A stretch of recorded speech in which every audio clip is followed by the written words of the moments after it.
Attends, quoi? Hé, pourquoi tu stoppes? Quoi? Y a rien qui te choque dans ce que tu viens de voir? Bah non. Mais c'est dégueulasse ces plans-là sur le cul de la meuf, sur ses seins.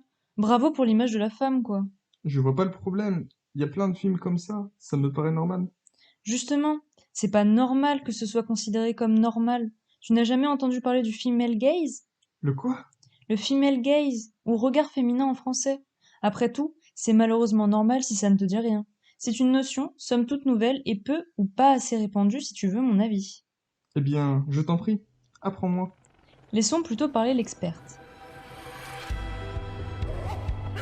Dans la première partie de cet entretien, on a compris que le female gaze n'était pas l'inverse du male gaze, qu'il pouvait être produit quel que soit le genre du réalisateur ou de la réalisatrice, et qu'il ne s'agissait pas d'objectifier les hommes comme on objectifie les femmes, mais bien de tout réinventer. La manière de filmer, de raconter des histoires, mais aussi de les évaluer en termes critiques. Alors comment se fabrique ce female gaze? À quoi est-ce qu'on peut le reconnaître à l'écran? Qu'est-ce que ce concept peut changer dans notre regard et comment est-ce qu'il pourrait révolutionner le monde de la critique? Ta définition me paraît assez claire. À vrai dire, ce n'est pas aussi simple. La plupart des commentateurs s'accordent à dire que le female gaze est né en réaction au male gaze, élaboré par la critique, cinéaste et féministe britannique Laura Mulvey.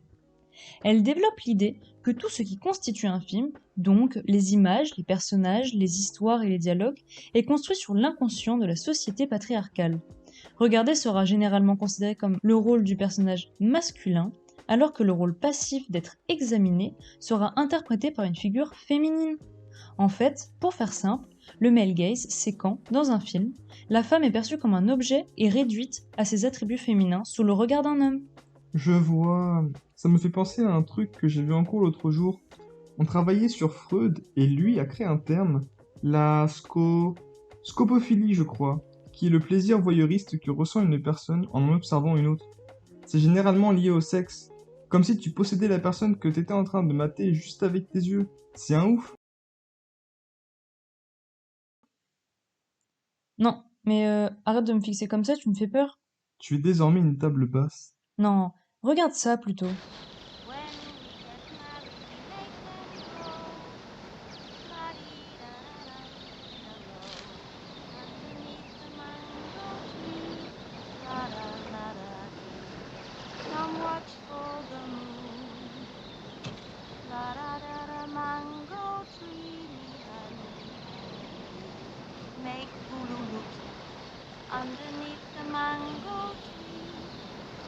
Cependant, tous ne sont pas d'accord sur l'exacte définition de ce terme. D'un côté, on a des personnes qui, comme l'écrivaine Alicia Malone, se concentrent sur une cinquantaine de films exclusivement réalisés par des femmes, là où Iris Bray affirme que le female gaze n'est pas lié au genre du créateur, mais au regard généré par le film.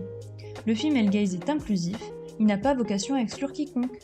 Tu veux dire comme avec Thelma et Louise de Ridley Scott ou Carol de Todd Haynes, deux œuvres qui présentent des amitiés, voire des amours entre femmes représentées comme fortes et non pas sexualisées pour le simple plaisir des yeux? Voilà, et la réciproque est aussi vraie, avec des films comme Jennifer's Body de Karine Kusama. J'ai du mal à croire qu'aussi patriarcale soit la société, il a fallu attendre le cinéma moderne pour voir des histoires vues et vécues par des femmes sans aucun point de vue masculin. Non, bien sûr, il y a eu des prémices au female gaze, rares, certes, mais présentes. Déjà, en 1906, Alice Guy mettait en scène le désir de la femme, tout en adoptant un point de vue féminin empathique. Regarde.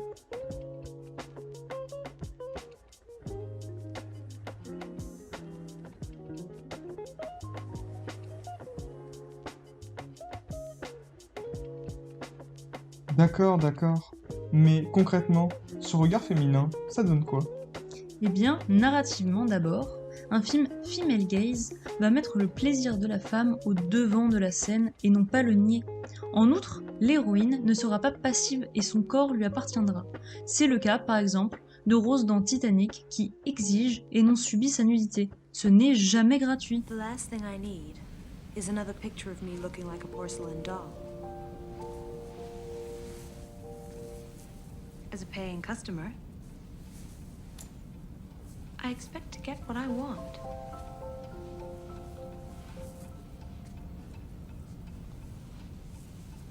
On pourrait aussi parler des tabous dans les dialogues. Je me souviens notamment de la série Grey's Anatomy, qui s'accommode toujours de diminutifs particulièrement ridicules pour parler de la vulve. Et oui, là où prononcer le mot pénis ou bite ne pose aucun problème de pudeur. Plutôt ridicule tout ça. Vagina. Vagina. Sing it. Vagina. It's a weird word. I think it sounds pretty. People should say it more. Et techniquement, ça donne quoi? Eh bien, ça va se traduire par le port de costumes non sexualisants, l'utilisation d'une caméra subjective pour être au plus près des affects du personnage féminin, des gros plans sur les visages de cette dernière. Je pense au portrait de la jeune fille en feu de Céline Sciamma, où rien ne relève du voyeurisme ou du mauvais goût dans la façon de représenter l'amour entre les deux protagonistes. Tout n'est que consentement. Une vraie histoire d'amour, quoi. Et oui, c'est beau, c'est poétique. Pourtant, ça n'a pas plu à certains critiques masculins, comme à un journaliste des Inrocks qui a déclaré que le film manquait de chair. On se demande s'il a vu le même film. Et comme contre-exemple, dans la forme, on pourrait citer la façon dont Patty Jenkins filme ses Amazones dans Wonder Woman, avec force et puissance dans les élans guerriers.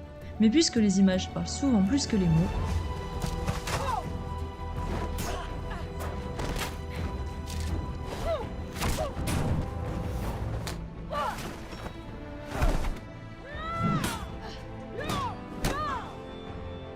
pour résumer, Iris Bray a proposé 6 points qui permettent d'inscrire ou pas un film dans le terme female gaze. Il s'agit de se demander si le film met en scène un personnage s'identifiant comme une femme ou s'il met en branle le système patriarcal, etc.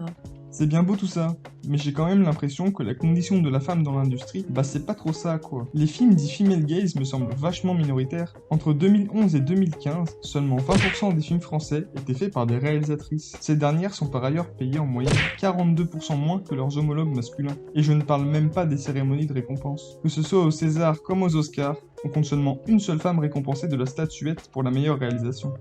Bref. Bien sûr que la situation est toujours disproportionnée. Néanmoins, j'ai bon espoir que la voie ouverte ces dernières années soit le début d'une reconnaissance de la condition féminine comme égale à celle de l'homme.